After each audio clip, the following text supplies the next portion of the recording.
یار یہ لڑکیوں کا کمانا ہی ٹھیک نہیں ہے، اسلام میں یہ پسندیدہ کام نہیں ہے، مجھے یہ کہنے میں کوئی آر محسوس نہیں ہو رہی ہے۔ اس کے جو سائڈ افیکٹ ہیں، کوئی ضرورت ہو تو ایک الگ بات ہے، نارملی اسلام میں یہ پسندیدہ نہیں ہے۔ قرنا فی بیوتکن، اللہ کہتے ہیں گھروں میں قرار پکڑو۔ اور الرجال قوامون علی النساء بما فضل اللہ بعضهم علی بعض وبما انفقوا من اموالهم، مال خرچ کرنا کس کی ذمہ داری ہے؟ مرد کی۔ تو اس لیے یہ طریقہ ہاں جہاں جس شعبے میں عورت کی ضرورت ہی ہے تو ایک الگ بات ہے، لیکن عمومی یہ قابل تعریف عمل نہیں ہے۔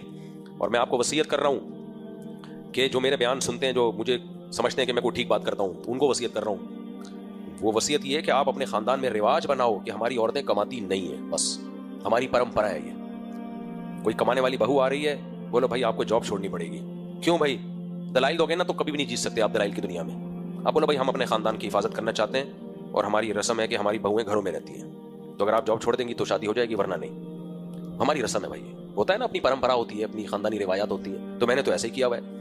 میں جب ہینڈ ٹو ماؤتھ چلا کرتا تھا، میری دو گھر والے تھے، انہوں نے کہا کہ ہم بھی یہاں مدرسہ، حالانکہ پڑھانے کے لیے بھی مدرسے میں فلاں جگہ، میں نے کہا نہیں، ہمارے خاندانی روایات ہیں، ہمارے گھر میں صرف مرد کماتا ہے۔ ہمارے خاندان میں کون کماتا ہے؟ اب آپ کہو گے نہیں، کوئی ہو سکتا ہے کہ نہیں آپ کے خاندان میں تو فلاں خاتون جاب کر رہی ہیں، تو میرا خاندان سے مراد ابھی جو اسٹارٹ ہو رہا ہے، باپ دادا میں تو یہ رسم تھی، اب ظاہر ہے ہمارے خاندانوں میں بھی وہی اثرات آئے ہیں، کمانے کی رواج شروع ہو گئے۔ تو میرا کا مطلب میں اپنے لیے نہیں، اور نسلوں تک بھی لوڑے لپاڑوں کو بھی جو شادی کے قابل ہوں گے، بچی کمائے گی نہیں، بہو نہیں کمائے گی، گھر میں رہے گی۔ تو جس کو شادی کرنی ہے کر دے گا، نہیں کرنی ہوگی نہیں کرے گا۔ اچھا بھائی، ہو سکتا ہے حالات ایسے ہو جائیں کہ بہو کو کمانا کرے، جیسے بھی ہو جائیں، بھوکا مرنا پسند کر لیں گے، کمانا پسند نہیں کریں گے۔ اللہ یہ نوبت نہ لے کر آئے، یہ نوبت نہ لے کر آئے، لیکن میں بھوکا مر جاؤں، نہیں مرو گے انشاءاللہ۔ بیوی تو وہی اچھی لگتی ہے آپ کا ہاتھ اونچا ہو۔ تو چھوڑ دو یار، یہ انگریزوں سے آئی ہوئی لعنتی، غصہ آ رہا ہے مجھے بھی، یہ لعنتی اعمال ہیں جو انگریزوں نے آ کے، ان کی سوسائٹی برباد ہو گئی۔ اتنے سائیڈ افیکٹ ہیں اس کے، اتنے سائیڈ افیکٹ ہیں کہ آپ کی سوچ، وسوسے آنے شروع ہو جاتے ہیں آدمی کو، پھر باس کے ساتھ میٹنگیں ہو رہی ہیں، پھر اپنے کلیگ کے ساتھ میٹنگیں ہو رہی ہیں، پھر میں نہیں کہہ رہا ساری عورتیں غلط ہوتی ہیں، میجورٹی ٹھیک ہی ہے، میجورٹی غلط نہیں ہے، لیکن آپ نے راستہ تو ہموار کر دیا نا، پھر وہ عورت لگتی نہیں ہے، اس میں عورت بنا ہی ختم ہو جاتا ہے۔ پھر وہ ایسے ہی بولے گی اوے جمشید چپ ہو جا، مسئلہ ہوگا نا، ٹڑپ۔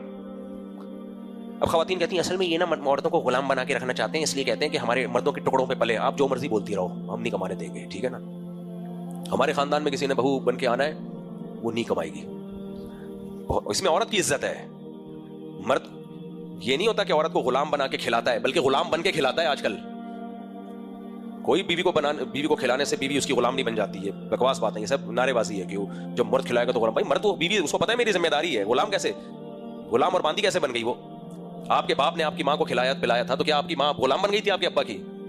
اگر عورت غلام بن کے کھا رہی ہوتی تو لڑتی تھوڑی، اس نے بولا 4 انڈے لے کر آؤ، آپ 2 انڈے لے کر آ گئے، تو غلام تھوڑی کہے گا کہ 4 کیوں نہیں لے کر آئے؟ غلام تو کہے گا حضرت آپ نے 2 بھی کھلا دیے، سائیں آپ کی مہربانی ہے۔ بیوی یہ بولتی ہے کیا ہے یہ، باقی 2 پیدا کیوں کیے تھے جن کو انڈے کے پیسے نہیں تھے؟ تو یہ تانے دے گی ہے، تو یہ غلام نہیں ہوتی ہے، سب ڈائلاگ ہیں۔ اور پھر عورت جو کماتی ہے وہ غلام بنتی ہے اصل میں، مرد کو اس کے ٹکڑے کھانے کی عادت پڑتی ہے، حرام ہوتا ہے پھر مرد۔